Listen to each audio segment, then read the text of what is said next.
This is the question. Part B, we will discuss part B in a minute.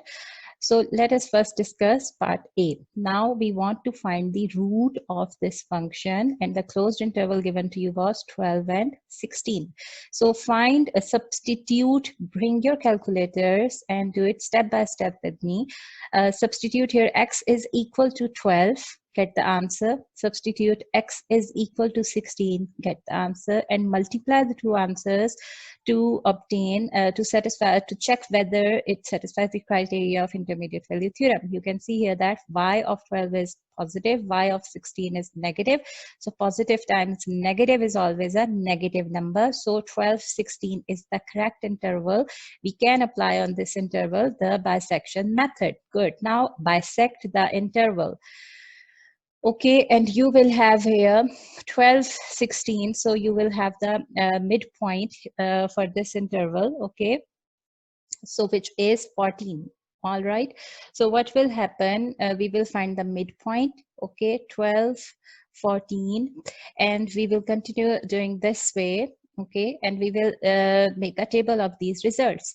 And you can also see here that students, here you can see that you have got here the graph of the function and the x-axis, and we can see that graphically we can see that the graph touches, or this function touches the x-axis at 14.78. So this is the actual root.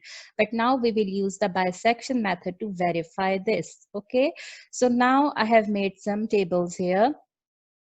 Okay, so learn how to make the table so that you will easily solve the other questions, okay, and the exam type questions.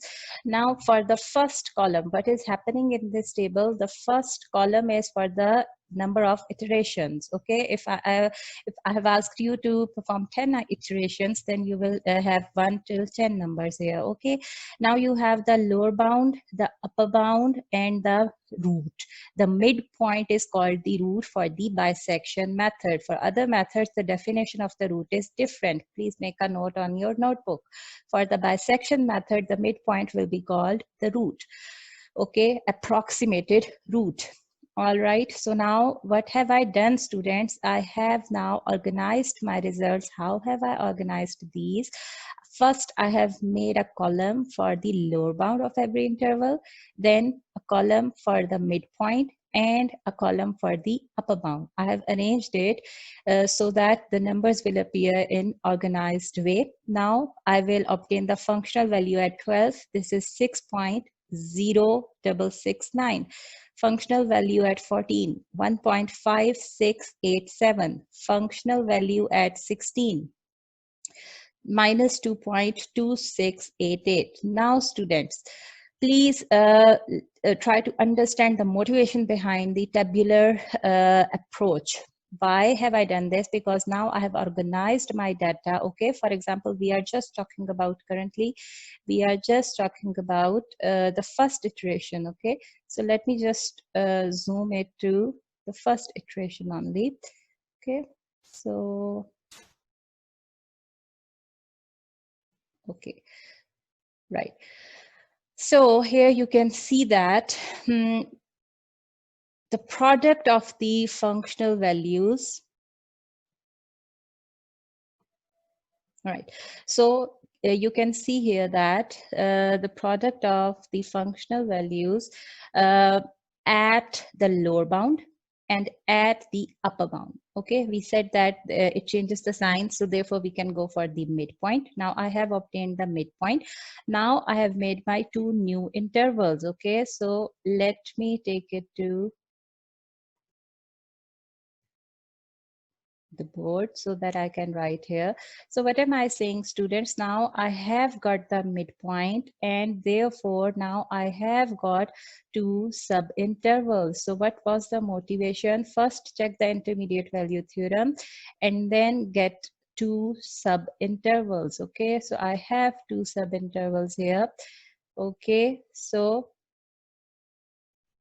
I have 12 till 14 and then 14 till 16. All right, so now if I want to check that the graph changes its sign in the first interval, all you need to do is, you can see that because now I have made a table, it will be very quick for me.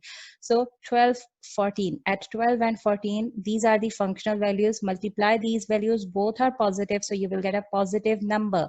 So discard this interval and then go to the other interval, which is 14 and 16.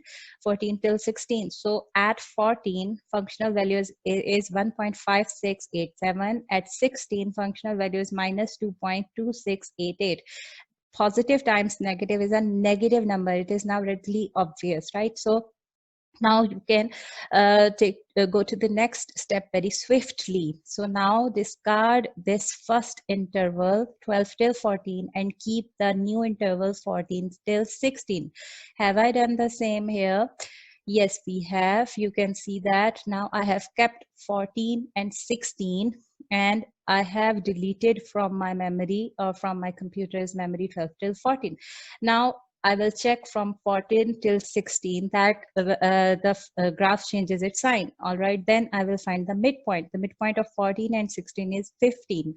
Okay, so the functional values at 14, 15, and 16 are listed here. Now check for this subinterval. So let us do the procedure again. So we can see here that we have here the product of f of 14, f of 15 is less than 0. So I will keep 14 and 15 as my new interval. Whereas, let us check the product of f of 15 and f of 16. This is the functional value at 15. This is the functional value at 15. This is a functional value at 15, functional value at 16. Function is given to you at the top of this exercise sheet, right? So the product is negative times negative is a positive number. So discard this interval, discard this interval. So you will not keep this part, but you will keep 14, 15. Okay, so the same process, but now we are keeping the things more organized. Okay, so from 14 till 15. Now let me verify whether I have done the same. Yes, from 14 till 15. The midpoint of 14, 15 is 14.5. Functional values at all these 3 points are given here. I can see now, you can see that now we can do the calculations very swiftly. Product of these two numbers is positive. Discard this interval. Product of these two numbers is negative. Keep this interval. New interval must be 14.5 till 15. So 14.5 till 15. The new midpoint is 14.75. And XR means that now by now I'm just saying that or anticipating that maybe 14 is the root. No. Then maybe 15 is the root. No. Then maybe 14.5 is the root. No. Then maybe 14.75 is the root. And why am I saying no? Because remember that, please make a note on your notebook that let us make a note here.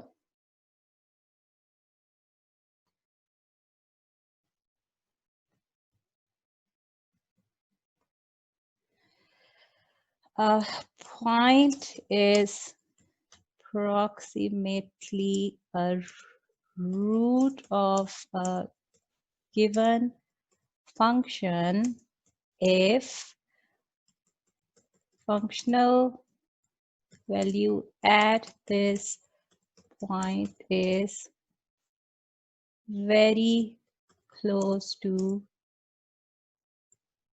0. So please make a note on your notebook. So why am I going to the next iteration? Because I can see that functional value at 14 is 1.5687. So 14 is not the root. So try again. 15. The functional value at 15 is minus 4.248. No, it is not very close to 0. So go to the next iteration. But you can see that we are slowly and gradually going towards 0. The functional values are also going close, getting close to 0. This is a good good point. Okay, so make a note on your notebook, because these things we will use again and again, the root finding methods, that the functional value at the root must be very close to 0. Okay, now you can see here that here the functional value is very close to 0.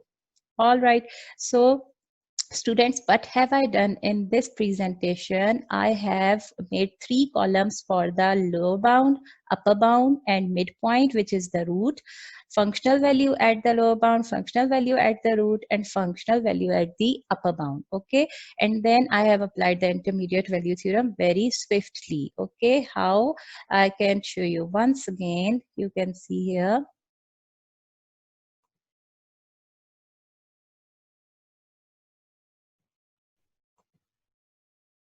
You can see here, you have got the product of these two numbers, this one and this one, as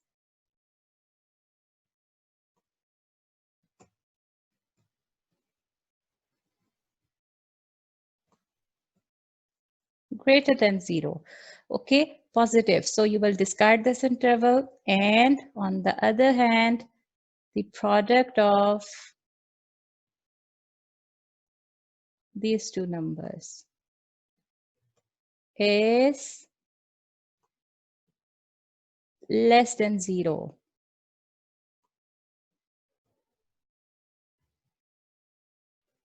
So you will keep this interval. Okay, you can see I have kept this interval. So my new lower bound is this, my new upper bound is this, and the midpoint is this value, which is going to be the root. The process will continue this way. I will go to the next iteration. I will see the functional values at all these 3 points. Then I will see that their product is less than 0. I will keep this interval. Okay, and I will divide the interval again and again. Okay, so that's the strategy.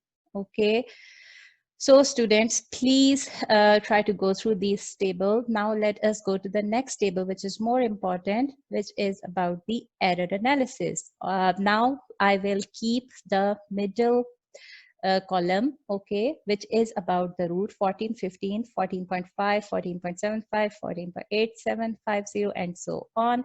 Okay, I will take it to the next table, this column. I have just taken it from the first table. You will do the same. Okay, and now I will define 2 types of error. Now this part of the video is extremely important, because now we are introducing the error analysis. Okay, this is called the absolute relative error.